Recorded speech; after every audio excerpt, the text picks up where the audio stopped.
ہم تو رکھتے ہیں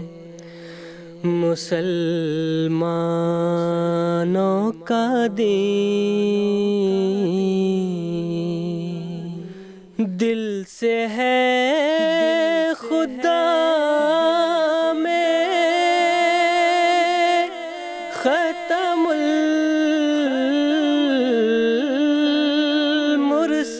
المرسلین،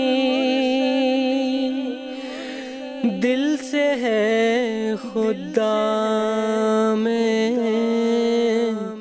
ختم المرسلین،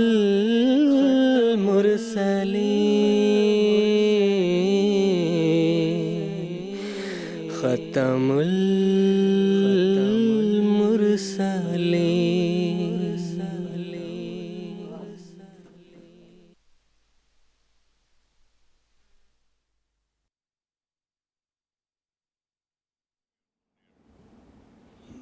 اعوذ باللہ من الشیطان الرجیم، بسم اللہ الرحمن الرحیم۔ ناظرین کرام، السلام علیکم ورحمۃ اللہ وبرکاتہ۔ ناظرین، آج 4 نومبر 2023 عیسوی ہفتے کا دن ہے۔ انڈیا میں اس وقت رات کے 10 بجے ہیں اور GMT کے مطابق اس وقت سہ پہر کے 4:30 بجے ہیں، اور ناظرین یہ وقت ہے پروگرام راہ ہدیٰ کا۔ ناظرین، قادیان دارالامان سے پروگرام راہ ہدیٰ کے 4 ایپیسوڈز پر مشتمل سیریز کے ساتھ ہم آپ کی خدمت میں حاضر ہیں۔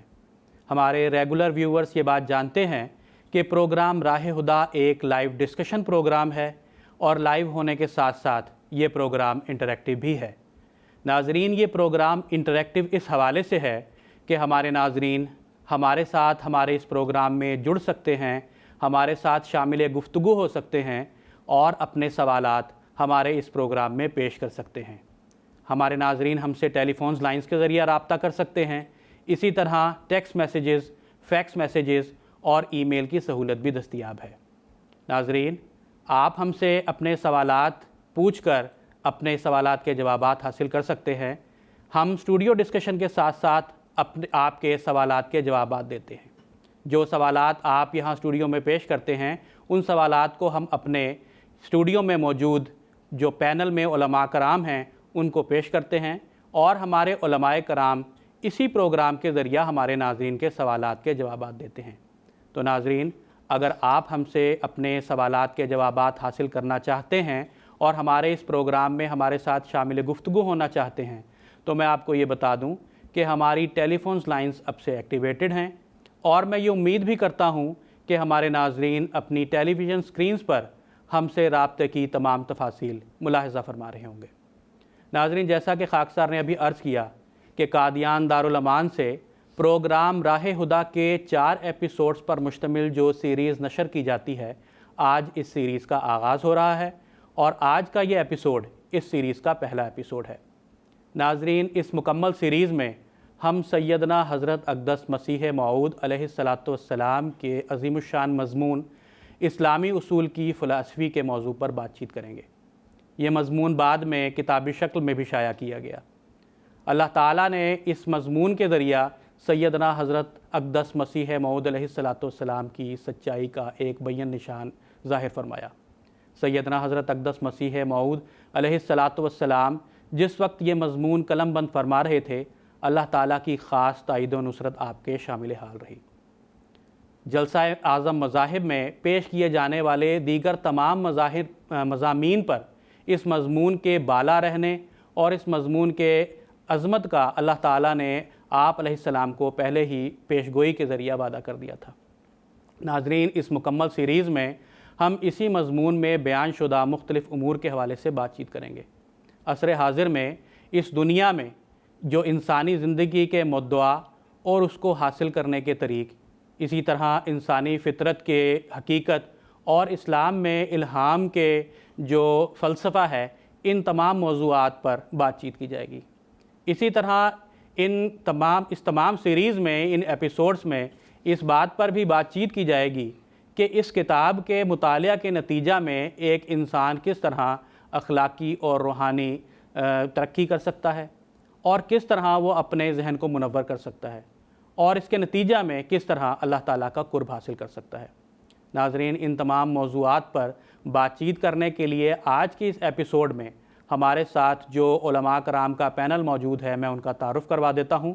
محترم مولانا محمد کریم الدین شاہد صاحب اور محترم مولانا کے طارق احمد صاحب آج کے اس ایپیسوڈ میں خاکسار کے ساتھ شریک گفتگو ہوں گے۔ میں ہر دو حضرات کا اس پروگرام میں خیر مقدم کرتا ہوں۔ ناظرین، جب سے اللہ تعالیٰ نے اس کائنات کی تخلیق کی ہے اور جب سے اس دنیا میں انسان کا وجود رونما ہوا ہے، اللہ تعالیٰ کی ہستی پر کیے جانے والے سوالات کے بعد سب سے زیادہ اگر کسی موضوع پر سوال کیا جاتا ہے تو وہ حیات بعد الموت کا موضوع ہے۔ لیکن مشکل یہ ہے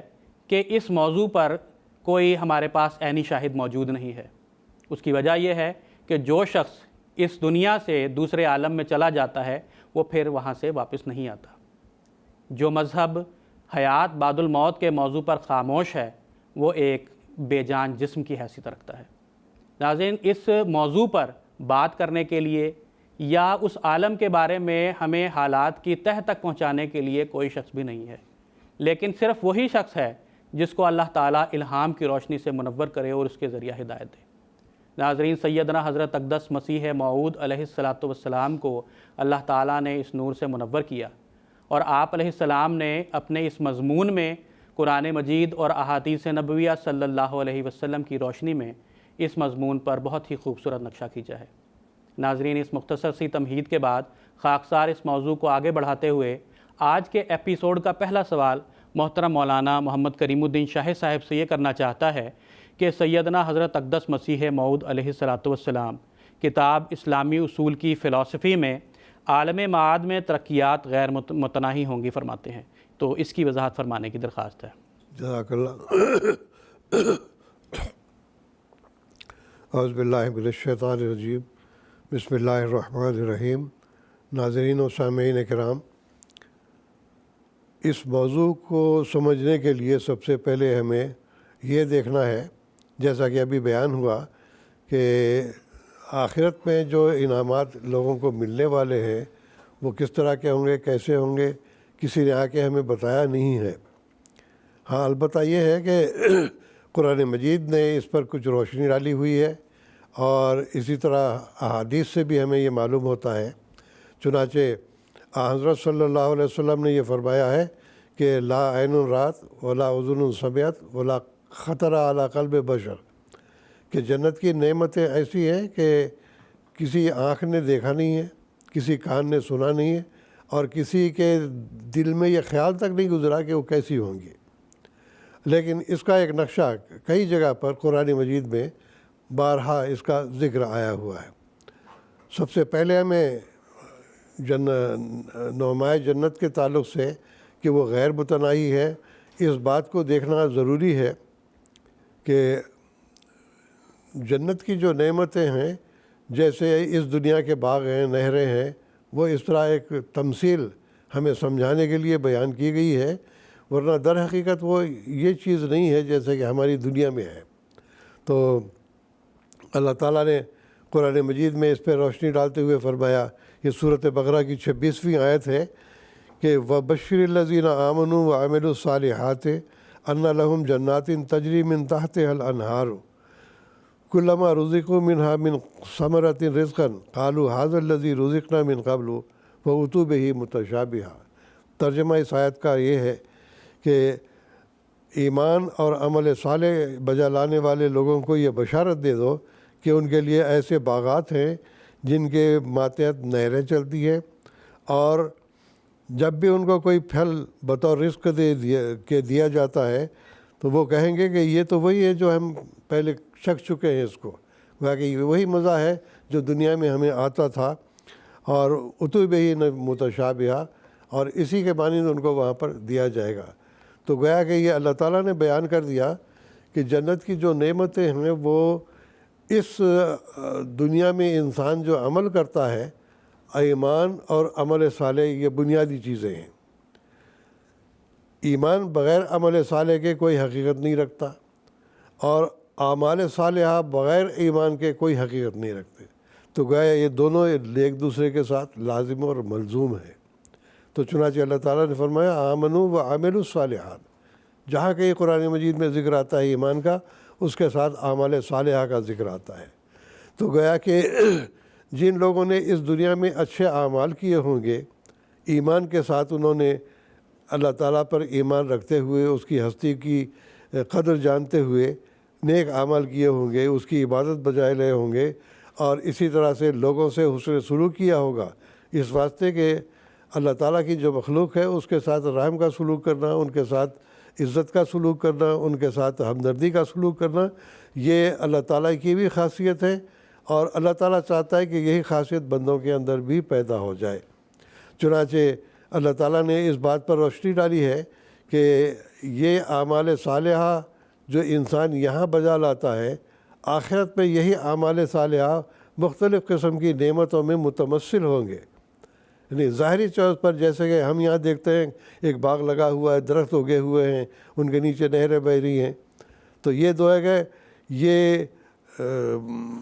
نہروں کا بہنا اور باغات کا ہونا، یہ دونوں مثالیں دے کر یہ سمجھایا ہے کہ پانی کے بغیر تو باغ پھل ہی نہیں سکتا، اور باغ جو ہے وہ پانی کے بغیر جب باغ نہیں پھل سکتا ہے تو پھل بھی جو ہے وہ پانی کے بغیر نہیں آ سکتے ہیں۔ تو گویا ایمان اور اعمال صالحہ کو ایک تشبیہی رنگ میں اس کو بیان کیا گیا ہے، اور اس کے ساتھ اللہ تعالیٰ نے یہ بھی بیان کر دیا کہ جس طرح سے انسان اچھے اعمال دنیا میں بجا لاتا ہے، وہ آخرت میں متبسل ہوں گے، اس کے اذلال ہوں گے، اس کے آثار ہوں گے، حقیقت وہ چیز نہیں ہوگی۔ جیسا کہ میں نے ذکر کیا، آپ وسلم نے فرمایا کہ کسی انسان کے دل میں خیال تک نہیں گزرا ہوگا کہ وہ کیسی نعمتیں ہوں گی۔ تو ہم اس کے اوپر صرف اتنا ہے کہ قرآن مجید نے جو تھوڑی بہت روشنی ڈالی ہے ہمارے سمجھنے کے لیے، وہ اسی رنگ میں ہے کہ جیسے دنیا میں ہم چیزیں دیکھتے ہیں ویسے ان کی مثالیں دے کے بتایا کہ اس قسم کی ہوں گی، ورنہ یہ ہے کہ دودھ کی نہریں ہوں گی، شہد کی نہریں ہوں گی، اور مختلف قسم کے پھل ہوں گے وغیرہ وغیرہ جو بیان کیے گئے ہیں۔ تو اس کا مطلب یہی ہے کہ جیسے جس نے اعمال کیے ہوں گے وہ ان کو متمثل ہو کے دکھائی دیں گے کہ نیک اعمال کے نتیجے میں، عبادات کے نتیجے میں، مخلوق کی ہمدردی کے نتیجے میں جو جو ان کو نعمتیں حاصل ہوں گی ان کو ایک تمثل کے طور پر دکھایا جائے گا، ایک مثال کے طور پر بتایا جائے گا۔ تو یہ باتیں پہلے ہمیں سمجھ لینا چاہیے۔ دوسرا یہ کہ جنت اور جہنم یہ دونوں بھی کوئی ایسی چیزیں نہیں ہیں جو جیسے اس دنیا کے اندر ایک آگ بھڑکائی جا رہی ہے اور وہاں پر نعمتیں بعض لوگوں کو میسر ہیں، وہ چیز نہیں، بلکہ وہاں پر بھی نعمتیں تو ہوں گی لیکن متمثل ہوں گی۔ اور جو جہنم کا نقشہ کھینچا گیا ہے وہ یہ نہیں ہے کہ ہمیشہ کے لیے وہ دوزخ ہو، بلکہ حدیث میں بھی ذکر آتا ہے کہ ایک وقت ایسا آئے گا کہ نسیم سوا جہنم کے دروازے کھٹکھٹائے گی اور اس میں کوئی نہیں رہے گا۔ تو گیا کہ جس طرح ہم یہاں پر ایک ہسپتال میں مریض کو داخل کرتے ہیں، جن لوگوں نے غلط اعمال یہاں پر کیے ہوں گے ان کے اندر وہ روحانیت نہیں ہوگی جیسا کہ ایمان اور عمل صالح کرنے والوں کی ہوگی۔ تو اس کو بحال کرنے کے لیے، جیسے کہ انسان بیمار ہو، بخار ہے، دل کی تکلیف ہے، کئی معدے کی تکلیف ہے، اور کئی قسم کی تکلیفیں انسان کو ہوتی ہیں، ان کے علاج کے لیے ہسپتال میں داخل ہوتا ہے، حتیٰ کہ ان کو یو ٹی آئی میں بھی داخل کرنا پڑتا ہے، اور اس کے علاوہ بھی جو اس کو جو ہے ضرورت ہوگی تو اور مختلف علاج کیے جاتے ہیں۔ ایسے ہی گویا کہ جہنم ایک لحاظ سے اعمال صالحہ کے بجا لانے کے طور پر جو ہے ان کے دلوں کو صاف کر دیا جائے گا۔ تو یہ حقیقت پہلے جان لے۔ اب ہم آتے ہیں اصل موضوع کی طرف کہ یہ جنت کی نعمتیں غیر متناہی قرار دی گئی ہیں۔ چنانچہ اللہ تعالیٰ نے قرآن مجید میں فرمایا ہے، وَالَّذِينَ آمَنُوا مَعَهُ نُورُهُمْ يَسْعَىٰ بَيْنَ أَيْدِيهِمْ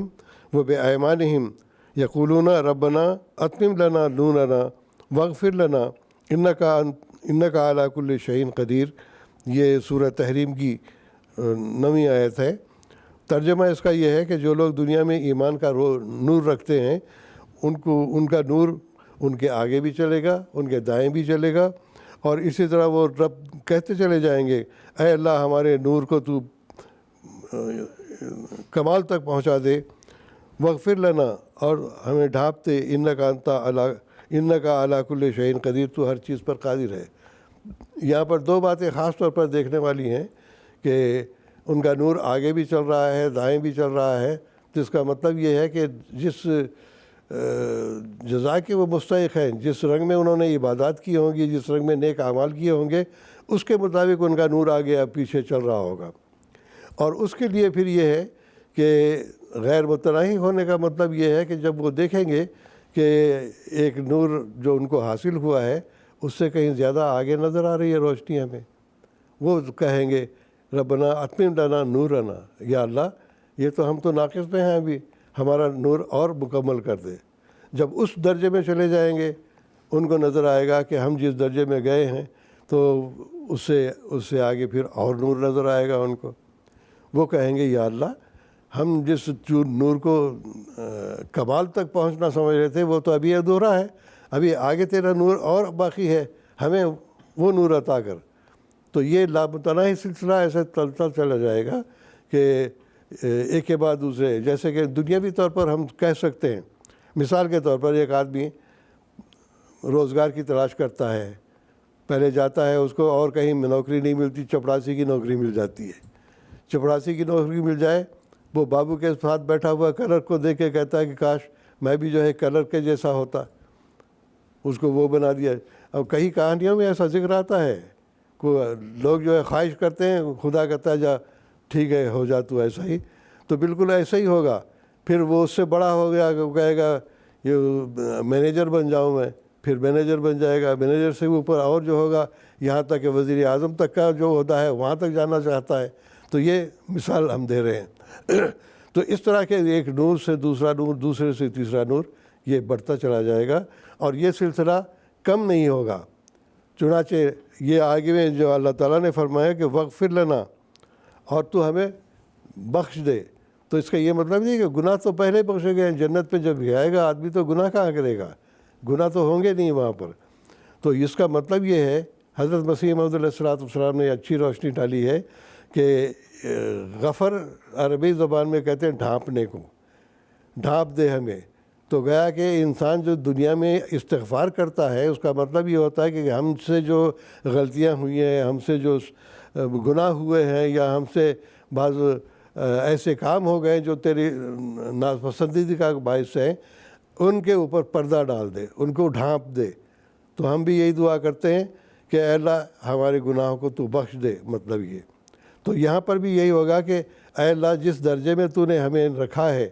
الحمدللہ کہ تو نے ہمیں یہاں پر اچھے رنگ میں رکھا ہے، لیکن ہمیں وہ دوسرا نور نظر آ رہا ہے، وہ زیادہ اچھا نظر آ رہا ہے ہم کو، ہمیں وہاں ڈال دے۔ تو گیا کہ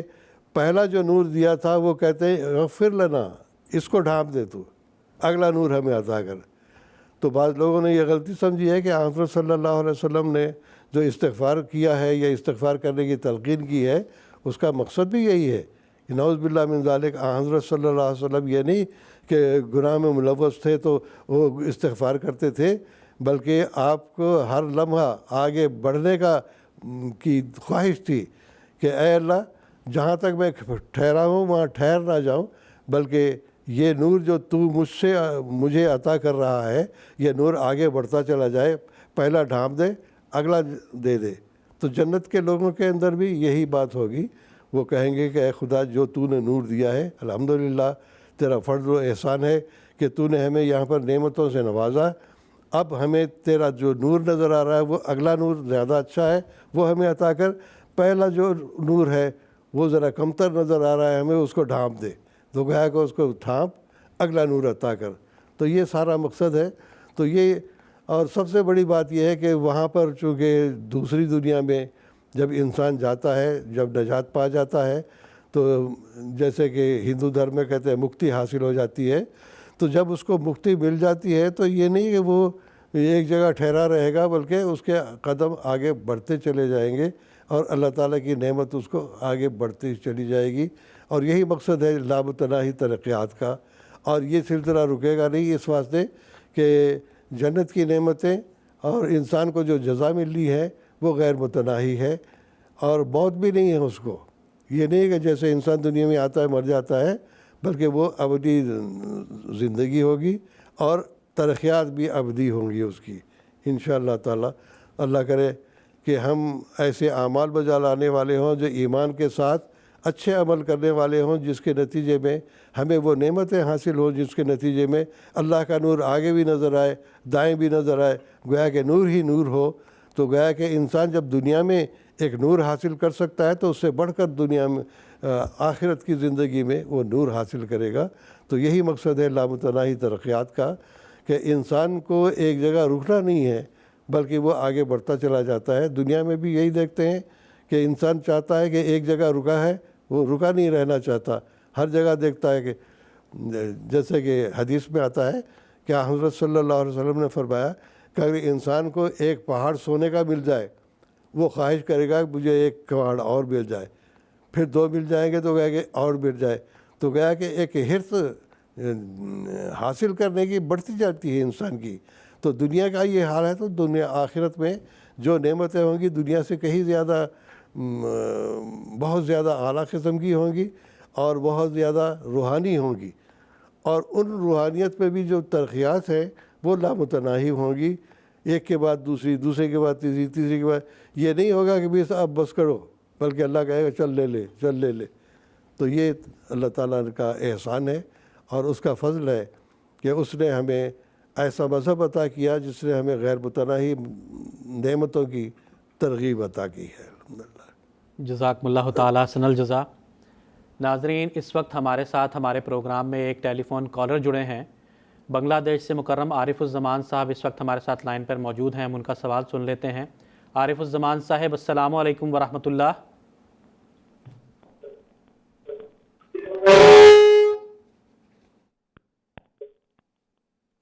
السلام علیکم۔ وعلیکم السلام۔ عارف صاحب، آپ کی آواز آ رہی ہے، آپ اپنا سوال پوچھ سکتے ہیں۔ جی السلام علیکم ورحمۃ اللہ وبرکاتہ۔ وعلیکم جی السلام۔ میرا سوال ہے ہستی باری تعالیٰ کے بارے میں۔ جی، کیا ہم اللہ تعالیٰ کی ہستی کے بارے میں اس کی کوئی سوال کر سکتا ہے؟ اس میں کوئی حرج گناہ کا کوئی باعث تو نہیں ہے؟ یہ ہے میرا سوال۔ ٹھیک ہے، جزاکم اللہ۔ میں محترم مولانا کے طارق احمد صاحب سے درخواست کرتا ہوں کہ اختصار کے ساتھ اس سوال کا جواب دیں۔ جی جزاکم اللہ تعالیٰ احسن جزا۔ بسم اللہ الرحمن الرحیم۔ اللہ تعالیٰ کی ہستی کے بارے میں سوال کرنے میں کوئی حرج تو نہیں ہے، کوئی گناہ تو نہیں ہے، یہ مکرم عارف الزمان صاحب کا سوال تھا۔ تو اس حوالے سے میں یہ عرض کرنا چاہتا ہوں کہ اس میں کوئی حرج نہیں ہے، نہ اس میں کوئی گناہ والی بات ہے، بلکہ انسان کی ساری زندگی خدا تعالیٰ کی مختلف صفات کو سمجھنے اور خدا تعالیٰ کی معرفت حاصل کرنے اور اس کے قرب حاصل کرنے میں انسان کی ساری زندگی گزر جاتی ہے، اور انسان کی پیدائش کا مقصد بھی دراصل یہی ہے کہ وہ خدا تعالیٰ کی ہستی کو پہچان سکے اور اس کی تمام صفات کو جو ہے وہ جان سکے۔ اس کے بارے میں ہم آئندہ بھی اپنے سوال کے جواب میں جو ہے نا وہ ڈسکس کریں گے۔ اس موقع پر میں یہ عرض کرنا چاہتا ہوں کہ جب ہم قرآن مجید کا مطالعہ کرتے ہیں تو اس میں بھی ہمیں ذکر ملتا ہے حضرت ابراہیم علیہ السلام کے تعلق سے کہ وَإِذْ قَالَ ابراہیم ربی ارینی کیف تحیی الموتیٰ، کہ حضرت ابراہیم علیہ السلام نے بھی اللہ تعالیٰ سے یہ سوال کیا تھا کہ اے اللہ تو کس طرح موتا کو جو ہے وہ زندگی بخشتا ہے۔ تو اللہ تعالیٰ نے ان سے پھر سوال کیا کہ اولم تؤمن، کیا تمہیں ابھی تک کامل ایمان حاصل نہیں ہو چکا ہے؟ تو حضرت ابراہیم علیہ السلام یہ فرماتے ہیں کہ بلا ولیکن لتطمئن قلبی، کہ یقیناً میں تجھ پر جو ہے وہ کامل ایمان رکھتا ہوں، لیکن پھر بھی میرے دلی اطمینان کے لیے میں تم سے یہ سوال کر رہا ہوں۔ تو پھر اللہ تعالیٰ تمثیلی زبان میں سمجھاتا ہے کہ کس طرح دنیا میں اللہ تعالیٰ زندگی کو جو ہے نا وہ پیدا کرتا ہے اور کس طرح موت واقع ہوتی ہے وغیرہ۔ تو اس سے بھی ہمیں معلوم ہوتا ہے کہ اللہ تعالیٰ کی ہستی کے بارے میں جاننے کی کوشش کرنا، یہ انسان کی فطرت میں یہ بات ودیت کر رکھی گئی ہے کہ انسان اللہ تعالیٰ کے بارے میں سوال کرتا ہے، اس کو جاننے کی کوشش کرتا ہے، اور قرآن مجید سے بھی یہ بات ثابت ہے۔ اسی طرح جب ہم احادیث کا مطالعہ کرتے ہیں تو حدیث قدسی ہے کہ اللہ تعالیٰ خود فرماتا ہے کہ کنت کنزا مخفیا، کہ خدا تعالیٰ ایک مخفی خزانہ تھا، فاردت ان اعرف، اور خدا تعالیٰ نے یہ چاہا کہ وہ پہچانا جائے،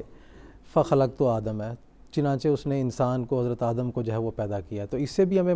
معلوم ہوتا ہے کہ خدا تعالیٰ کا جو ایک مخفی خزانہ ہے اس کو حاصل کرنے کے لیے انسان جد و جہد کرتا ہے اور کوشش کرتا ہے، سوالات کرتا ہے، تو اس میں کوئی ایسی قباحت والی بات نہیں ہے۔ اور بالخصوص اس زمانے میں ہم دیکھتے ہیں کہ خاص طور پر نوجوان نسل جو ہے وہ خدا تعالیٰ کی صفات کے بارے میں اور خدا تعالیٰ کے وجود کے بارے میں مختلف سوالات جو ہے وہ کرنے پر آمادہ رہتی ہے، اور ہم نے دیکھا ہے کہ خلفائے کرام کی بھی بالخصوص ہمارے موجودہ حضور انور اید اللہ تعالیٰ بن نسل عزیز کی مختلف ورچوئل میٹنگز میں بھی ہم دیکھتے ہیں کہ کئی نوجوان حضور سے بھی یہ سوال کرتے ہیں کہ دنیا میں مثال کے طور پر ہم دیکھتے ہیں بہت سفرنگ ہے، تو خدا تعالیٰ تو رحمان ہے، رحیم ہے، تو پھر مخلوق کو جو نا کیوں وہ تکلیف میں ڈالتا ہے؟ اور حضور انور اید اللہ تعالیٰ بن نسل عزیز بڑے ریشنل رنگ میں لاجک ریزنز کے ساتھ قرآن مجید کی آیات کی روشنی میں ان کو وہ باتیں سمجھاتے ہیں۔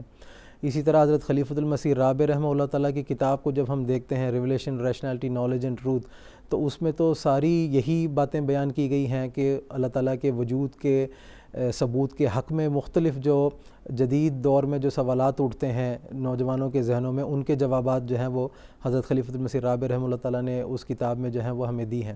تو اس سے ہمیں معلوم ہوتا ہے کہ خدا تعالیٰ کو جاننے کی کوشش کرنا، اس کی صفات کو سمجھنے کی کوشش کرنا اور اس کے حوالے سے سوال کرنا اور خود قرآن مجید کا مطالعہ کرنا اور پھر سائنسی تحقیقات کو بھی اپنے سامنے رکھتے ہوئے خدا تعالیٰ کی ہستی کو سمجھنے کی کوشش کرنا، تو یہ اچھی بات ہوتی ہے۔ اس کے نتیجے میں انسان کا جو خدا تعالیٰ پر ایمان ہے اس میں مزید اس کو تقویت حاصل ہوتی ہے اور خدا تعالیٰ کی معرفت اس کو عطا ہوتی ہے، اور اس کے نتیجے میں خدا تعالیٰ سے جو انسان کی محبت ہے اس میں بھی انسان بڑھتا چلا جاتا ہے۔ تو آج کل بعض آرتھوڈاکس قسم کے کہہ لیں یا جو کٹر خیال کے لوگ ہوتے ہیں، وہ بسا اوقات جب کوئی نوجوان یا کوئی بچہ خدا تعالیٰ کی ہستی کے بارے میں سوال کر دیتا ہے تو اس کو کرٹیسائز کرتے تھے کہ تم تو ابھی اللہ پر ہی تمہارا ایمان نہیں ہے، تم جو نا وہ کیا ترقی کرو گے وغیرہ وغیرہ۔ تو یہ بات مناسب نہیں ہے، بلکہ بچوں کے ذہن میں بھی اور نوجوانوں کے ذہن میں بھی اگر اللہ تعالیٰ کی ہستی کے بارے میں کوئی سوال ہوتا ہے تو ریولیشن کے ذریعے سے ریشنل لاجیکل ریزنز کے ساتھ ان کو وہ جواب دینا چاہیے تاکہ خدا تعالیٰ کی معرفت کے جو معیار ہیں اس میں وہ مزید ترقی حاصل کر سکیں۔ جزاک اللہ تعالیٰ حسن الجزا۔ پروگرام کے تسلسل میں خاکسار کا اگلا سوال محترم مولانا کے طارق احمد صاحب سے ہی ہے کہ دنیا میں زندگی کے مدعا کیا ہیں؟ سیدنا حضرت اقدس مسیح موعود علیہ الصلوۃ والسلام نے اس بارے میں کیا بیان فرمایا ہے؟ جزاکم اللہ تعالیٰ۔ انسان کو اللہ تعالیٰ نے کیوں پیدا کیا ہے اور اس دنیا میں کیوں بھیجا ہے اور اس انسانی زندگی کا مقصد کیا ہے، یہ سب ایسے سوالات ہیں جو ہر انسان کے ذہن میں ہمیشہ ہوتے ہیں، چاہے وہ ہندو ہو، مسلمان ہو، عیسائی ہو، سکھ ہو، ہر ایک یہ سوچتا ہے کہ اس کی پیدائش کا مقصد کیا ہے۔ اور جو انسان تو مادیت میں غرق ہو چکا ہے اور میٹیریلسٹک ورلڈ میں جو ہے وہ جی رہا ہے،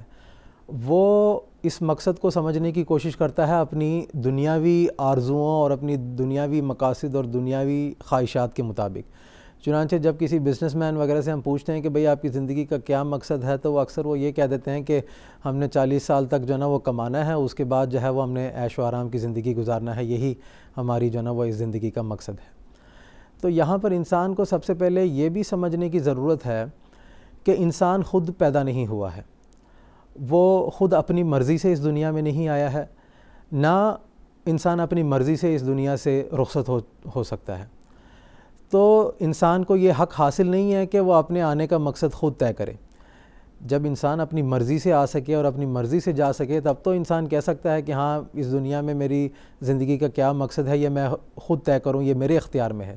لیکن جب انسان خود پیدا نہیں ہوا خود بخود، بلکہ اس کو پیدا کرنے والا ایک وجود موجود ہے اور اس کو فنا دینے والا بھی ایک الگ ہستی موجود ہے، تو پھر انسان کو اپنی پیدائش کا مقصد کیا ہے وہ جاننے کے لیے اس خالق کی طرف لوٹنا ہوگا۔ چنانچہ ہم جبکہ اسلامی تعلیمات کے حوالے سے بات کر رہے ہیں اور کتاب اسلامی اصول کی فلسفے میں بھی حضرت اقدس مسیح موعود علیہ السلام نے اسلامی تعلیمات دنیا کے سامنے پیش فرمائی ہیں، تو قرآن مجید کا جب ہم مطالعہ کرتے ہیں تو اللہ تعالیٰ فرماتا ہے سورۃ الذاریات آیت نمبر 57 میں، اعوذ باللہ من الشیطان الرجیم، وما خلقت الجن والانس الا لیعبدون، کہ انسان کی زندگی کا مقصد کیا ہے، انسان کو پیدا کس لیے کیا گیا ہے؟ تو اللہ تعالیٰ نے فرمایا ہے خدا تعالیٰ کی پرستش کے لیے، اس کی معرفت حاصل کرنے کے لیے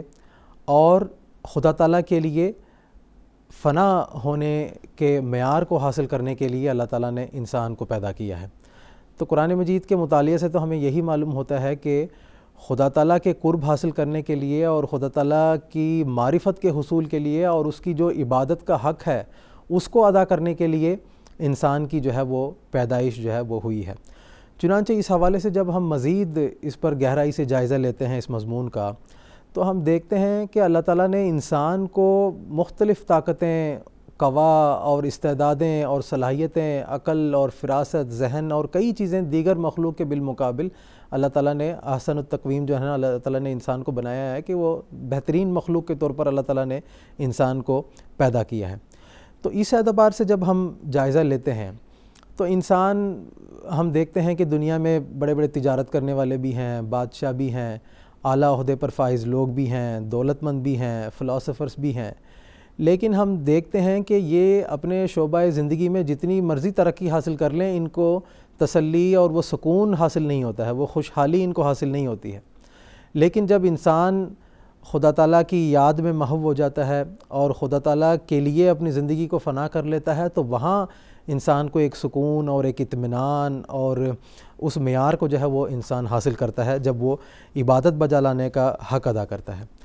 تو اس مضمون کو مزید کھولتے ہوئے حضرت اقدس مسیح موعود علیہ السلام نے یہ بھی بیان فرمایا ہے کہ ایک عقل مند جو آدمی ہوتا ہے، دانا جو آدمی ہوتا ہے، وہ یہ نتیجہ نکالتا ہے کہ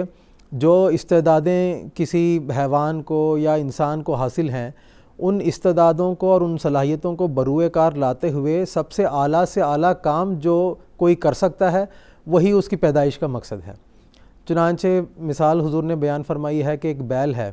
ہم دیکھیں گے کہ اس کی جو بھی صلاحیت ہے، قوت ہے، طاقت ہے، اس سے زیادہ زیادہ اسے کیا کام لیا جا سکتا ہے؟ وہ وزن اٹھا سکتا ہے، ہل چلا سکتا ہے، آبیاری کا کام جو ہے وہ کر سکتا ہے۔ تو ہم یہ کہہ سکتے ہیں کہ بیل جو ہے وہ اس کی پیدائش کا مقصد جو ہے نا وہ یہ ہے کہ یہ ہل چلائے یا وزن اٹھائے یا آبیاری کا جو ہے نا وہ کام کرے، کسانوں کی مدد کرے، تو ہم یہ بتا سکتے ہیں۔ تو اس اعتبار سے اگر ہم انسان کے بارے میں ہم غور و تدبر کریں، ہم جائزہ لیں کہ انسان اپنی ان استعدادوں کا استعمال کرتے ہوئے اعلیٰ سے اعلیٰ کون سا مقام حاصل کر سکتا ہے جو دیگر مخلوقات سے اس کو ممتاز کر دے، جو دیگر حیوانات سے یا چرند پرند سے اس کو ممتاز کر دے، یہ جائزہ لینے کی ضرورت ہے۔ اگر انسان یہ سوچے کہ میں جس طرح مثال دی تھی میں نے کہ بس عیش و آرام کی زندگی میں نے گزارنی ہے، تو ہم دیکھتے ہیں کہ کئی جانور ایسے ہیں وہ عیش و آرام کی زندگی ہیں، ان کو تو کسی قسم کی کوئی تکلیف یا کوئی پریشانی یا کوئی مصیبت والی بات ہی نہیں ہے۔ اگر انسان یہ سوچے کہ نسل انسانی کی بقا کے لیے جو ہے وہ انسان کی پیدائش ہے، تو اس میدان میں بھی انسان جو ہے وہ پیچھے ہو چکا ہے، کیونکہ کئی ایسے جاندار انسان کی پیدائش سے پہلے سے موجود ہیں، وہ آج تک ان کی جو ہے نا وہ زندگی اور ان کی نسل کی جو بقا ہے وہ چلتا چلا جا رہا ہے۔ اسی طرح اگر انسان کے ذہن میں یہ وہم ہو کہ بڑی اس کی بھائی قابلیت ہے، صنعت ہے، انسان جو ہے نا وہ بلڈنگیں بنا لیتا ہے یا چیزیں ایجاد کر دیتا ہے، تو اس میدان میں بھی انسان پیچھے ہے۔ ہم دیکھتے ہیں مکڑی جو ہے وہ اپنے لیے بہترین مکان بنا لیتی ہے، یا بعض پرندے ہیں جو اپنے گھونسلے بڑے مضبوط قسم کے بنا لیتے ہیں۔ اگر ہم صنعت کی بات کریں تو دیکھیں شہد کی مکھی کو دیکھ لیں کہ کس طرح وہ پھولوں سے جو ہے نا وہ عطر نکالتا ہے، اس کے بعد جو ہے وہ صاف اور شفاف اور نفیس شہد جو ہے وہ پیدا کر دیتا ہے کہ آج تک انسان کو اس پر دسترس حاصل نہیں ہے۔ انسان پھول سے جو ہے وہ اس کا فریگرنس نکال کر جو ہے وہ شہد بنانے پر تو ابھی تک عاجز ہے۔ تو جب ہم ان سارے میدانوں میں جب ہم انسان کا موازنہ کر کے دیکھتے ہیں باقی جانداروں کے ساتھ، تو پھر ایک ہی میدان ایسا نکل کر سامنے آتا ہے جس میں انسان باقی چرند پرند حیوان کی نسبت اپنا ایک امتیازی شان جو ہے وہ دنیا کے سامنے پیش کر سکتا ہے، اور وہ مقام عبودیت ہے کہ اللہ تعالیٰ کا فرمانبردار بندہ بن کر انسان ترقی حاصل کر سکتا ہے، اور ایسے اعلیٰ مقام پر جو ہے وہ انسان فائز ہو سکتا ہے جہاں پر خدا تعالیٰ کے فرشتے بھی جو ہے وہ نہیں پہنچ سکتے ہیں۔ وہ خدا تعالیٰ کی قربت ہے، خدا تعالیٰ کی معرفت میں ترقی حاصل کرنا ہے، خدا تعالیٰ کے حضور اپنے وجود کو کھو دینا ہے، اور خدا تعالیٰ کی ہستی کو سمجھنے کی کوشش کرنا ہے، اور فنا ہونے کے لیے تیار ہو جانا ہے کہ خدا کی خاطر میں اپنی زندگی کو جو ہے وہ ختم کرنے کے لیے بھی تیار ہوں، اور اپنا سارا وجود جو ہے وہ خدا تعالیٰ کے حضور کھونے کے لیے تیار ہوں۔ تو یہ جب ہم اپنی استعدادوں کو ٹٹولتے ہیں، اپنی طاقتوں کو ٹٹولتے ہیں، تب انسان کو سمجھ میں آتا ہے کہ اس کی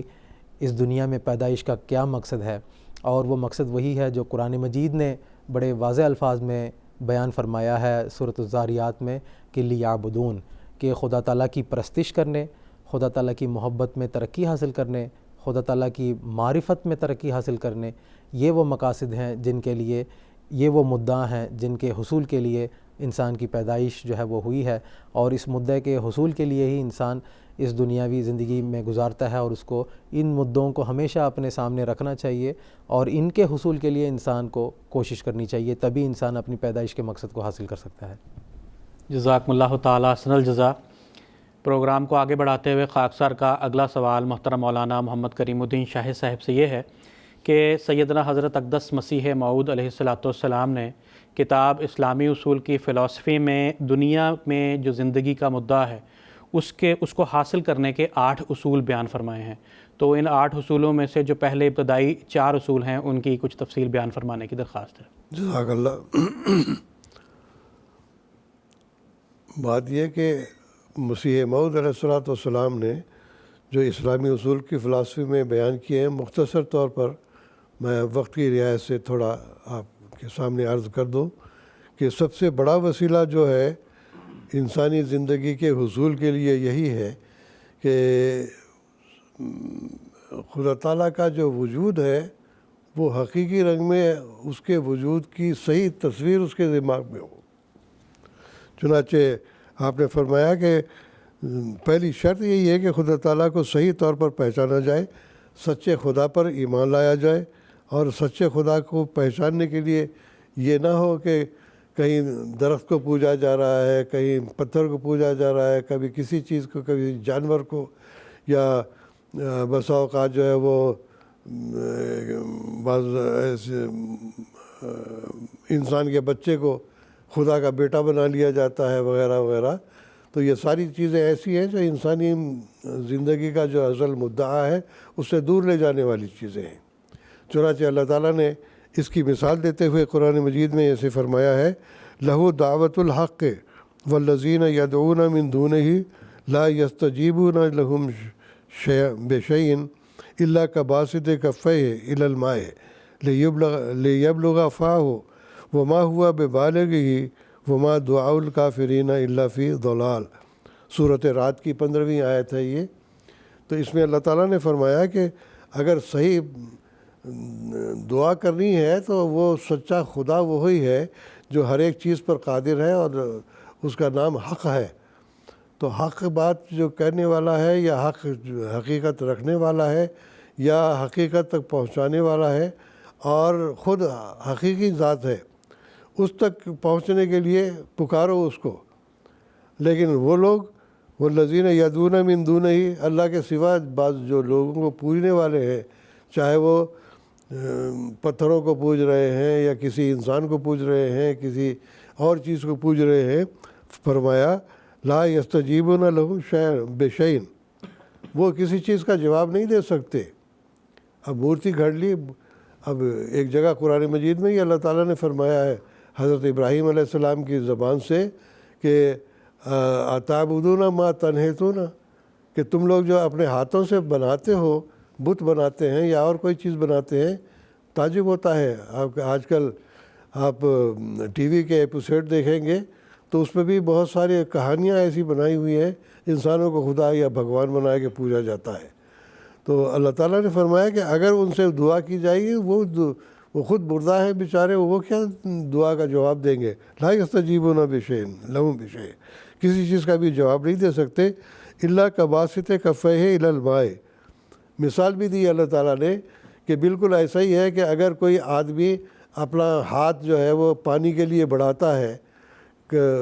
پانی پینا چاہتا ہے، ہاتھ بڑھاتا ہے، لیکن پانی ہاتھ تک نہیں پہنچتا، بلکہ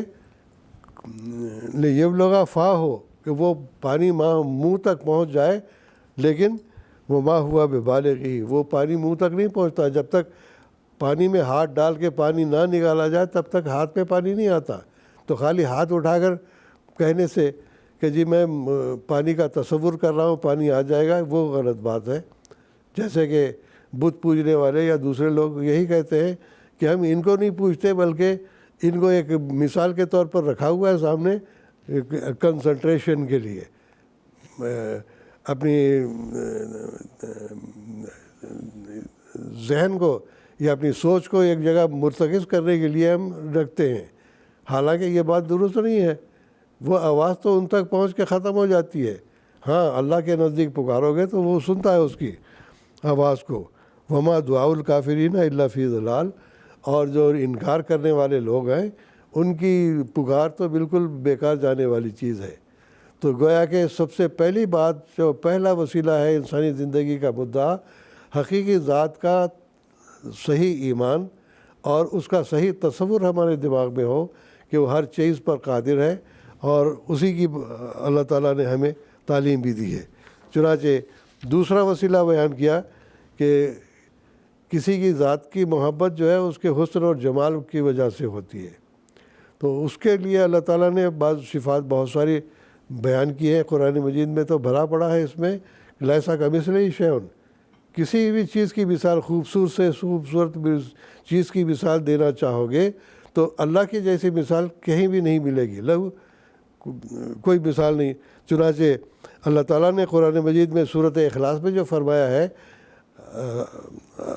قل هو اللہ احد اللہ الصمد لم یلد ولم یولد ولم یکن لہ کفوا احد، کہ تم یہ کہہ دو اے محمد صلی اللہ علیہ وسلم یا اے مسلمان، وہ اللہ ایک ہی اللہ ہے، اللہ یگانہ ہے، اس کے سوا اور کوئی معبود نہیں ہے۔ اللہ الصمد، اور اس کی نشانی یہ ہے کہ وہ بے نیاز ہے، ہر چیز سے بے پرواہ ہے۔ اب جن لوگوں کو یہ پوچھتے ہیں ان کے تو بے پرواہ نہیں ہے، وہ تو محتاج ہے خود اپنے ذات میں۔ تو اللہ تعالیٰ فرماتا ہے کہ اس کی خوبصورتی اسی میں ہے کہ وہ کسی کا محتاج نہیں ہے، ہر چیز اس کی محتاج ہے، وہ محتاج نہیں ہے۔ تو جو ایسا وجود ہے تو وہ لازمی بات ہے کہ اس کا حسن ظاہر ہے۔ لم یلد ولم یولد، نہ تو اس نے کسی کو پیدا کیا ہے نہ وہ کسی سے پیدا ہوا ہے، گویا کہ نہ اس نے کسی کو جنا نہ وہ کسی سے جنا گیا ہے۔ تو یہ صفات بھی ہونا چاہیے۔ جن لوگوں کو یہ پوچھتے ہیں وہ بھی کسی نہ کسی مخلوق، کسی کی پیدائش میں داخل ہے باپ سے۔ اگر کسی کا باپ ہے تو وہ پھر خدا نہیں ہو سکتا، اگر کسی کا بیٹا ہے تو وہ بھی خدا نہیں ہو سکتا۔ تو اللہ تعالیٰ نے فرمایا کہ اس کی مثال تو ایسی ہے کہ لم یلد ولم یولد، وہ بالکل عام انسانی زندگی سے بالاتر ہستی ہے، وہ نہ وہ پیدا ہوا نہ آگے اس کی ضرورت ہے کسی اور کو پیدا کرنے کی۔ ولم یکن لہ کفوا احد، اور سب سے بڑی خوبی اس کی یہ ہے کہ اس کے برابر اس کا ہمسر کوئی نہیں ہے، اس کے برابر اس کی جیسی اس کی قدرتیں، اس کی طاقتیں ہیں، اس جیسا کوئی ہمسر نہیں ہے۔ تو گیا کہ یہ تمام صفات جب انسان کے اندر ہوں گی، ایسا کامل تصور انسان کا ہوگا، لازمی بات ہے کہ اس کے دل میں اس کی محبت جاگے گی۔ دوسری چیز حضور نے بیان کروئی ہے وہ یہ ہے کہ مقصود حقیقی تک پہنچنے کے لیے دوسرے درجے کا زینہ خدا تعالیٰ کے احسان پر اطلاع پانا ہے۔ خدا تعالیٰ نے قرآن مجید میں پہلی صورت میں فرمایا الحمدللہ رب العالمین الرحمن الرحیم مالک یوم الدین، تو گیا کہ تمام جہانوں کا وہ پالنہار ہے۔ تو گیا کہ یہ احسان ہے اس کا، زمین بنائی، سورج بنایا، ستارے بنائے، بہت ساری مخلوق بنائی، پھر زمین کے اندر بھی قسم قسم کی چیزیں اگائی ہیں۔ حیرانی ہوتی ہے کہ کس قسم کی اللہ تعالیٰ نے چیزیں اگائی ہیں، پیدا کی ہیں، جانور پیدا کیے ہیں، انسان پیدا کیا، ہر چیز کا وہ خالق ہے۔ تو اس لحاظ سے اللہ تعالیٰ نے فرمایا کہ رب العالمین ہے۔ اب کئی دفعہ ہم سوچتے ہیں کہ ہم تو روزی روٹی کے لیے ادھر ادھر بھٹکتے پھرتے ہیں، لیکن یہ دیکھیں کہ صبح پرندے اڑتے ہیں، گھونسلوں سے نکلتے ہیں، شام تک پھر وہ اپنا پیٹ بھر کے واپس آ جاتے ہیں۔ ایک دو نہیں ہیں بلکہ ان گنت پرندے ہیں۔ حضرت صلی اللہ علیہ وسلم نے بھی مثال دی ہے کہ دیکھو اللہ پر توکل کرنا سیکھو، کہ دیکھو پرندے صبح گھونسلے سے نکلتے ہیں، خالی پیٹ ہوتے ہیں، اور جب واپس آتے ہیں شام کو تو ان کے معدے یا ان کے پپوٹے بھرے ہوئے ہوتے ہیں۔ تو یہ کون دے رہا ہے؟ اللہ تعالیٰ دے رہا ہے۔ تو یہ گویا کہ تمام نعمتیں ہیں جو اللہ تعالیٰ ان کو عطا کرتا ہے۔ اور ایک جگہ فرمایا ہے، سورۃ ابراہیم کی آیت نمبر 35 ہے کہ وَإِن تَعُدُّوا نِعْمَتَ اللَّهِ لَا تُحْصُوهَا، اگر تم اللہ کی نعمتوں کو گننا چاہو گے، بے شمار اس کی نعمتیں ہیں، انسان گنتا تھک جائے گا لیکن اس کی نعمتیں ختم نہیں ہوتی۔ تو یہ بے پناہ جو اللہ تعالیٰ نے نعمتیں رکھی ہوئی ہیں، اور ربوبیت کا اس کا جو کی صفت ہے، وہ ہر لمحہ ہر چیز میں ہر جگہ پر ہمیں نظر آتی ہے، اور اس کو انسان گننا بیٹھے تو گن نہیں سکتا۔ اور آگے فرمایا کہ یہ تو تیسرا وسیلہ تھا، چوتھا اور آخری وسیلہ آپ نے فرمایا کہ یہ اللہ تعالیٰ فرماتا ہے ادعونی استجب لکم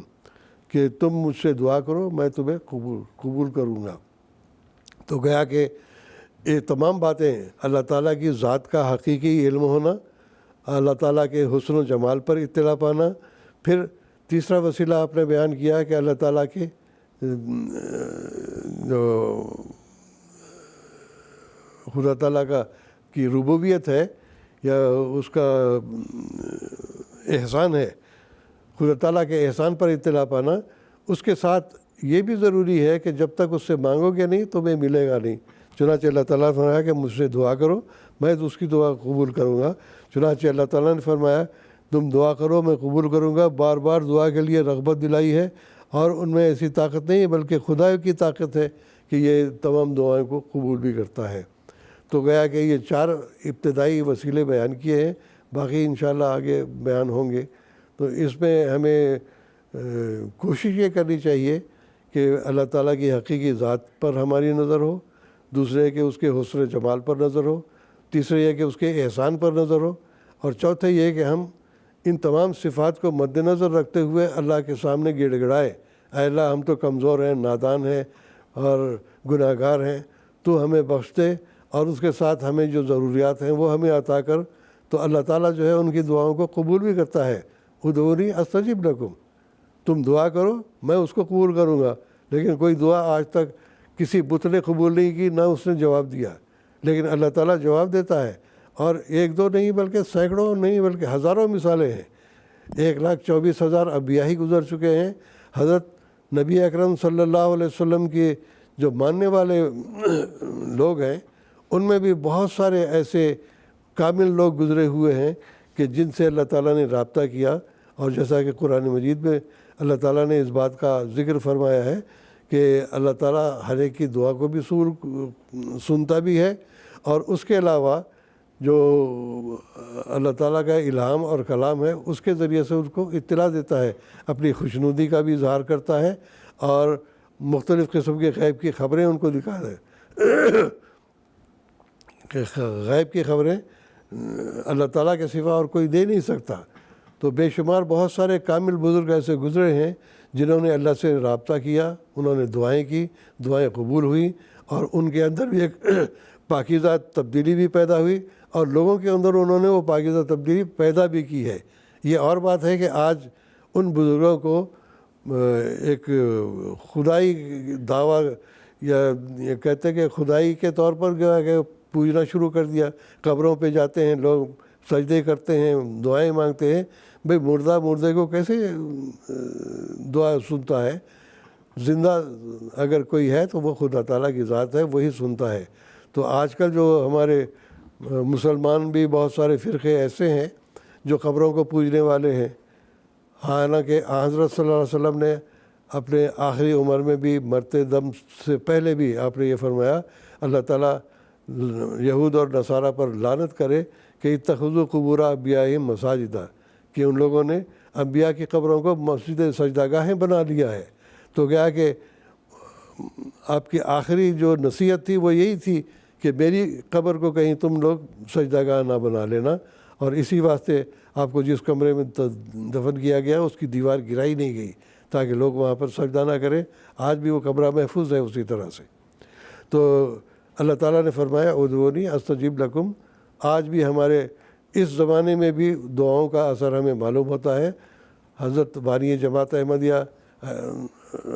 علیہ السلام نے خاص طور پر جو دعائیں کی ہیں، بہت ساری دعائیں ہیں، اگر کوئی دوست دلچسپی رکھتے ہوں، پڑھنا چاہتے ہوں تو حقیقت الوحی کو پڑھ کے دیکھ سکتے ہیں کہ 200 سے زیادہ اس کے اندر حضور نے نشانات بیان کیے ہیں۔ پھر سب سے بڑی چیز یہ ہے کہ ہوشیار پور نے اپنے چلہ کشی کی، 40 دن تک آپ نے وہاں پر اللہ تعالیٰ سے عبادات میں گزاری۔ اللہ تعالیٰ نے ایک عظیم الشان بیٹے کی خبر آپ کو دی تھی، اور اللہ تعالیٰ نے پھر وہ بیٹا عطا کیا، اور وہ بڑا پھولا پھلا اور اسیروں کی رستگاری کا بھی منزل بنا، اور دنیا نے اس سے نجات کے ذرائع بھی حاصل کیے۔ تو بہرحال یہ 4 وسائل ایسے ابتدائی ہیں، انشاءاللہ آگے مسائل اگلی ہمارے دوسرے عالم بیان کریں گے انشاءاللہ۔ جزاکم اللہ تعالیٰ حسن الجزا۔ ناظرین، انڈیا سے ایک آف لائن سوال ہمیں بذریعہ ٹیکسٹ میسیج موصول ہوا ہے. میں وہ سوال یہاں پڑھ کر سنا دیتا ہوں. سوال یہ ہے کہ کیا ایک عام انسان اللہ تعالیٰ کو خواب میں دیکھ سکتا ہے؟ میں محترم مولانا محمد کریم الدین شاہد صاحب سے درخواست کرتا ہوں کہ وقت کی رعایت سے اختصار کے ساتھ اس کا جواب دیں. بات یہ ہے کہ اللہ تعالیٰ کو ظاہری آنکھوں سے تو دیکھا نہیں جا سکتا، اس واسطے کہ اللہ تعالیٰ نے خود قرآن مجید میں فرمایا ہے کہ لیسا کمثلہ شیء، کہ اس کے جیسا اور کوئی نہیں ہے. اور ساتھ اللہ تعالیٰ کا یہ بھی کہنا ہے کہ تمثیلی رنگ میں بھی اللہ تعالیٰ کو جو ہے کوئی انسان دیکھ نہیں سکتا. چنانچہ قرآن مجید کی آیت میں اس کا ذکر آتا ہے کہ اللہ تعالیٰ نے فرمایا کہ آیت کیا ہے، ہاں، لا تدرکہ الابصار وہو یدرک الابصار وہو اللطیف الخبیر. اللہ تعالیٰ کی ہستی بہت لطیف اور بڑی خبیر ہستی ہے، آنکھوں سے، ظاہری آنکھوں سے نہیں دیکھا جا سکتا. ہاں، اللہ تعالیٰ ان تک پہنچتا ہے اپنے الکلام کے ذریعے سے. تو خواب میں انسان دیکھتا، اللہ تعالیٰ کو دیکھتا ہے، لیکن کسی نہ کسی شکل میں وہ دیکھے گا. لیکن ہم یہ نہیں کہیں گے کہ وہ حقیقی اللہ تعالیٰ تھا، بلکہ ایک تمثیل ہی ہوتی ہے اس کی. تو اللہ تعالیٰ نے کہا کہ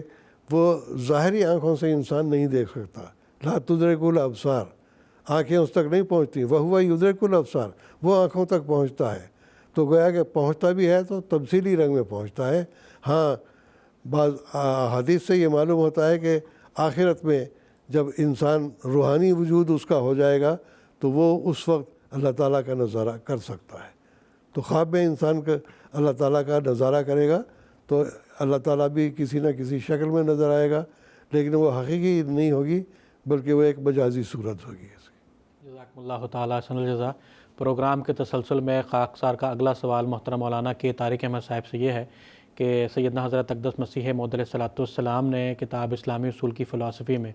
جو زندگی میں، جو دنیا میں زندگی کے جو مدعا کے جو 8 اصول ہیں، ان میں سے پہلے 4 اصولوں کا ذکر ہو چکا ہے. تو جو بقیہ 4 اصول ہیں اس کے بارے میں تفصیل بیان فرمانے کی درخواست ہے. جی، جزاکم اللہ تعالیٰ احسن جزا. سب سے پہلی بات تو یہ ہے کہ جیسے کہ میں نے گزشتہ سوال کے جواب میں یہ بتایا تھا کہ اس دنیا میں انسان کی زندگی کا مدعا یہ ہے کہ وہ خدا تعالیٰ کو حاصل کرے. تو یہ جو اصول ہم اس وقت بیان کر رہے ہیں کہ خدا تعالیٰ کو حاصل کرنے کے لیے قرآن مجید میں کیا اصول بیان کیے گئے ہیں، اس کا اس وقت ذکر چل رہا ہے. تو 5واں اصول حضرت اقدس مسیح موعود علیہ السلام نے یہ فرمایا ہے کہ مجاہدہ کے معنی یہ ہیں کہ انسان کو کوشش کرنا چاہیے، کہ خدا تعالیٰ کو حاصل کرنے کی کوشش میں انسان کو جو ہے وہ لگا رہنا چاہیے. اور اس حوالے سے حضرت اقدس مسیح موعود علیہ السلام نے مختلف قرآنی تعلیمات بھی پیش کی ہیں. آپ نے فرمایا کہ قرآن مجید کی سورۃ التوبہ میں اللہ تعالیٰ فرماتا ہے کہ جاہدوا باموالکم و انفسکم،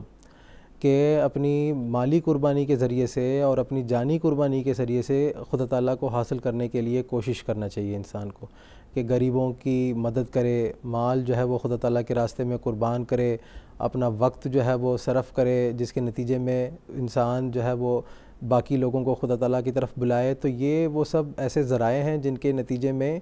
انسان مجاہدات کرتا ہے، کوششیں کرتا ہے، جس کے نتیجے میں خدا اس کو حاصل ہوتا ہے. اسی طرح سورۃ البقرہ میں بھی اللہ تعالیٰ نے یہ فرمایا ہے کہ وَمِمَّا رَزَقْنَاهُمْ يُنْفِقُونَ، کہ جو بھی اللہ تعالیٰ نے ان کو نعمتیں عطا کی ہیں، استعدادیں دی ہیں، صلاحیتیں دی ہیں، ان سب کو استعمال کرتے ہوئے انسان اس کو خدا تعالیٰ کے راہ میں خرچ کرتا ہے خدا تعالیٰ کو حاصل کرنے کے لیے. پھر ایک آیت جو سورۃ العنکبوت میں اللہ تعالیٰ فرماتا ہے کہ وَالَّذِينَ جَاهَدُوا فِينَا لَنَهْدِيَنَّهُمْ سُبُلَنَا. یہ بڑی اہم آیت ہے کہ اللہ تعالیٰ فرماتا ہے کہ جو ہماری طرف بڑھتا ہے اور خدا تعالیٰ کو حاصل کرنے کی کوشش میں لگا رہتا ہے تو پھر خدا تعالیٰ بھی جو ہے وہ اس کی ان مجاہدات کو دیکھتا ہے اور خود بخود اپنی جو ہے نا وہ قربت کا شرف اللہ تعالیٰ خود اس کو عطا کر دیتا ہے. کہ جب خدا تعالیٰ دیکھتا ہے کہ میرا بندہ جو ہے وہ مجھے حاصل کرنے کے لیے اتنی صعوبتیں برداشت کر رہا ہے، تکلیف اٹھاتا ہے، تو پھر خدا تعالیٰ خود بخود اس کے پاس دوڑ کر آتا ہے. جس طرح حدیث قدسی میں بھی اس کا ذکر ملتا ہے کہ نوافل کے ذریعے سے انسان جو ہے وہ خدا تعالیٰ کا قرب حاصل کرتا ہے، اور انسان اگر خدا تعالیٰ کی طرف چل کر جاتا ہے تو خدا اس کی طرف دوڑ کر آتا ہے. اگر انسان ایک بالشت چلتا ہے تو خدا ایک ذراع جو ہے وہ اس کی طرف بڑھتا ہے. تو اس سے بھی ہمیں پتہ لگتا ہے کہ کوششوں کے ذریعے سے جب ہم خدا تعالیٰ کو حاصل کرنے کے لیے کوشش کرتے ہیں، اس کے لیے مجاہدات کرتے ہیں، تو خدا تعالیٰ خود بخود جو ہے وہ اس تک پہنچنے کے راستے ہمارے لیے ہموار کر دیتا ہے، اور وہ راستے ہمارے لیے کھول دیتا ہے، جس کے نتیجے میں انسان خدا تعالیٰ کو حاصل کر دیتا ہے اور اپنی زندگی کا جو مقصد ہے اس کو حاصل کر دیتا ہے۔ آگے حضور نے فرمایا کہ جو چھٹا اصول ہے وہ یہ ہے کہ استقامت، کہ یہ بڑی جو ہے وہ اہم صفت ہے جو انسان کے اندر پیدا کرنے کی ضرورت ہے، کہ انسان مسلسل کوشش میں لگے رہے، اس میں ایک مداومت میں اس کو جو ہے نا وہ حاصل ہو، اس کے اس راہ میں جو ہے نا وہ درماندہ نہ ہو، کبھی تھک نہ جائے، بلکہ لگاتار کوششوں میں لگے رہے کہ میں خدا تعالیٰ کو حاصل کر کے ہی میں نے جو ہے نا وہ تسلی مجھے حاصل ہوگی۔ اور اس راستے میں مختلف امتحان بھی اس کو آ سکتے ہیں، آزمائش کا دور بھی آ سکتا ہے، اس موقع پر بھی استقامت کو جو ہے کبھی اس کا دامن کو انسان کو نہیں چھوڑنا چاہیے۔ چنانچہ قرآن مجید کا مطالعہ کرتے ہیں تو اللہ تعالیٰ فرماتا ہے کہ ان الذین قالوا ربنا اللہ ثم استقاموا، کہ جن لوگوں نے کہا کہ ہمارا رب اللہ ہے، اس کے بعد اس بات پر وہ قائم رہے استقامت کے ساتھ، ثبات قدمی کے ساتھ، تتنزل علیہم الملائکۃ الا تخافوا ولا تحزنوا وابشروا بالجنۃ التی کنتم توعدون، کہ جب اس مقام پر انسان پہنچ جاتا ہے، استقامت حاصل کر لیتا ہے، تو پھر ملائکہ اس کو کہتے ہیں کہ تمہیں اب کسی قسم کے حزن کی ضرورت نہیں ہے، ابھی کسی قسم کے خوف کی ضرورت نہیں ہے، اور تمہیں جنت کی خوشخبری دی جاتی ہے جس کا تم سے وعدہ کیا گیا ہے۔ تو یہ استقامت بھی بہت ضروری ہے۔ انسان خدا تعالیٰ کے راستے میں ذلت جو ہے وہ اٹھا لے، ماریں کھا لے، لیکن خدا تعالیٰ کا جو دامن ہے اس کو ہمیشہ تھامے رکھے، تب جا کر انسان اپنی زندگی میں اپنے پیدائش کے مقصد کو جو ہے وہ حاصل کر سکتا ہے۔ اختصار کے ساتھ میں بتا رہا ہوں، حضرت اقدس مسیح السلام نے تفصیل سے یہ باتیں بیان فرمائی ہیں۔ دعا بھی ہمیں سکھائی گئی ہے کہ اہدنا الصراط المستقیم صراط الذین انعمت علیہم، تو یہ جو منعم علیہم گروہ ہے یہ بھی استقامت والے لوگوں کی گروہ ہے، جن کے راستے کی پیروی کرنے کی طرف ہمیں توجہ دلائی گئی ہے۔ اسی طرح اللہ تعالیٰ نے دعا سکھائی ہے کہ ربنا افرغ علینا صبرا وتوفنا مسلمین، کہ اے اللہ ہمیں صبر عطا کر، استقامت عطا کر، اور ہمیں جو ہے وہ کامل فرمانبرداری کی حالت میں جو نا وہ ہمیں موت دے۔ اسی طرح قرآن مجید میں ہم دیکھتے ہیں کہ اللہ تعالیٰ فرماتا ہے وَلَنَبْلُوَنَّكُمْ بِشَيْءٍ مِّنَ الْخَوْفِ وَالْجُوعِ وَنَقْصٍ مِّنَ الْأَمْوَالِ وَالْأَنفُسِ وَالثَّمَرَاتِ وَبَشِّرِ الصَّابِرِينَ، کہ انسان کو تو مختلف آزمائش کے دور سے گزرنا پڑتا ہے، جانی نقصان ہوتا ہے، مالی نقصان ہوتا ہے، پھلوں کا نقصان ہوتا ہے، لیکن جو استقامت کے ساتھ صبر اور تحمل کا مظاہرہ کرتا ہے اس کو پھر اللہ تعالیٰ یقیناً خوشخبری جو ہے وہ عطا کرتا ہے۔ ساتواں اصول حضرت اقدس مسیح علیہ السلام نے یہ بیان فرمایا ہے کہ جو راست باز ہوتے ہیں ان کی صحبت اختیار کرنا اور ان کے کامل نمونے کی جو ہے وہ پیروی کرنا۔ انسان نمونے کا محتاج ہوتا ہے، اور جب کوئی رول ماڈل دیکھتا ہے تو اس رول ماڈل کے مقام تک پہنچنے کی بھی کوشش کرتا ہے کہ میں اس کی طرح بن جاؤں۔ تو راست بازوں کی صحبت اختیار کرنے کے نتیجے میں بھی انسان خدا تعالیٰ تک پہنچ سکتا ہے، اور خاص طور پر حضرت اقدس محمد مصطفیٰ صلی اللہ علیہ وسلم جو اسوہ انسان کامل ہیں، آپ صلی اللہ علیہ وسلم کی کامل پیروی اختیار کرنے کے نتیجے میں اور آپ کے اسوہ کے مطابق اپنی زندگی کو ڈھالنے کے نتیجے میں انسان خدا تعالیٰ کو حاصل کر سکتا ہے۔ اسی طرف جو ہے وہ کونوا مع الصادقین کا بھی ہمیں تعلیم قرآن مجید نے دی ہے کہ ہمیشہ جو سچے ہیں، راست باز ہیں، ان کے ساتھ ہمیں رہنا چاہیے تاکہ ان کی صفات سے ہم اپنے آپ کو متصف کرتے ہوئے خدا تعالیٰ کو حاصل کر سکتے ہیں۔ آٹھواں اصول حضرت اقدس مسیح علیہ السلام نے فرمایا کہ جب اس راستے پر یعنی خدا تعالیٰ کو پانے کے راستے میں انسان چلتا ہے تو پھر خدا تعالیٰ کی رحمت بھی جوش میں آتی ہے، اور انسان پر اللہ تعالیٰ الہام کرتا ہے، اس کو سچی خوابیں دکھاتا ہے، اس کو کشف دکھاتا ہے۔ تو یہ ایسی باتیں ہیں جو انسان کو مزید جو ہے وہ انرجی دینے والی باتیں ہوتی ہیں کہ انسان محنت کر کے خدا تعالیٰ کو حاصل کرنے کے راستے میں چل رہا ہے تو خدا تعالیٰ کی رحمت اور اس کی شفقت ہے کہ وہ اس کے ایمان کو تقویت اور اس کو مزید مضبوط کرنے کے لیے یہ وسائل بھی اللہ تعالیٰ کھول دیتا ہے کہ وہ اپنے محبوب بندے کے ساتھ باتیں کرنا شروع کر دیتا ہے، اس کو خوابوں کے ذریعے سے مستقبل کی مختلف پیش خبریاں اللہ تعالیٰ عطا کر فرماتا ہے۔ تو حضرت اقدس مسیح علیہ السلام نے آخر میں یہ بھی بیان فرمایا کہ یہی 8 اصول ہی نہیں ہیں، بلکہ حضور فرماتے ہیں قرآن مجید میں تو خدا تعالیٰ کو حاصل کرنے کے لیے اور بھی بے شمار اصول جو ہیں وہ بیان کیے گئے ہیں، لیکن حضور نے فرمایا کہ چونکہ وہاں جو مضمون پڑھا جا رہا تھا جلسہ مذاہب اعظم میں، وہاں پہ وقت بھی محدود تھا، تو حضور نے فرمایا کہ یہ 8 بنیادی ایسے اصول ہیں جو انسانی زندگی کا جو مقصد ہے یعنی خدا تعالیٰ کی معرفت حاصل کرنا، اس کی پرستش کا حق ادا کرنا اور اس کی محبت میں ترقی حاصل کرنا، اس کے لیے یہ بنیادی 8 اصول ہیں، ورنہ قرآن مجید میں تو اور بھی اس حوالے سے اصول بیان کیے گئے ہیں۔ تو اللہ تعالیٰ ہم سب کو ان اصولوں کے مطابق خدا تعالیٰ کی جو عبودیت کا حق ہے اس کو ادا کرنے کی توفیق عطا فرمایا، اور اسی طرح اللہ تعالیٰ کی معرفت کے حصول کا جو میدان ہے اس میں بھی انسان کو ترقی حاصل کرنے کو اللہ تعالیٰ توفیق عطا فرمائے۔ جزاکم اللہ تعالیٰ حسن الجزا۔ ناظرین، اس کے ساتھ ہی ہمارے آج کے اس ایپیسوڈ کے اختتام کا وقت ہوا چاہتا ہے۔ پروگرام کے اختتام پر خاکسار سیدنا حضرت اقدس مسیح موعود علیہ السلام کا ایک اقتباس پیش کرے گا۔ سیدنا حضرت مسیح موعود علیہ السلام فرماتے ہیں، اگر تمہارے کسی پہلو میں تکبر ہے یا ریا ہے یا خود پسندی ہے یا کسل ہے تو تم ایسی چیز نہیں ہو کہ قبول کے لائق ہو۔ ایسا نہ ہو کہ تم صرف چند باتوں کو لے کر اپنے تئیں دھوکہ دو کہ جو کچھ ہم نے کرنا تھا کر لیا، کیونکہ خدا چاہتا ہے کہ تمہاری ہستی پر پورا انقلاب آوے، اور وہ تم سے ایک موت مانگتا ہے جس کے بعد وہ تمہیں زندہ کرے گا۔ کشتی نوح، روحانی خزائن، جلد 19 صفحہ 12۔ ناظرین، اس کے ساتھ ہی ہمارا آج کا یہ ایپیسوڈ اختتام پذیر ہوتا ہے۔ انشاءاللہ تعالیٰ اگلے ایپیسوڈ میں اسی موضوع پر بات چیت کو جاری رکھیں گے۔ اجازت دیجیے۔ السلام علیکم ورحمۃ اللہ وبرکاتہ۔ آؤ لوگوں کہ یہی نور خدا پاؤ گے، لو تمہیں طور تسلی کا بتایا ہم نے۔ آؤ لوگوں کہ یہی نور خدا پاؤ گے، لو تمہیں طور تسلی کا بتایا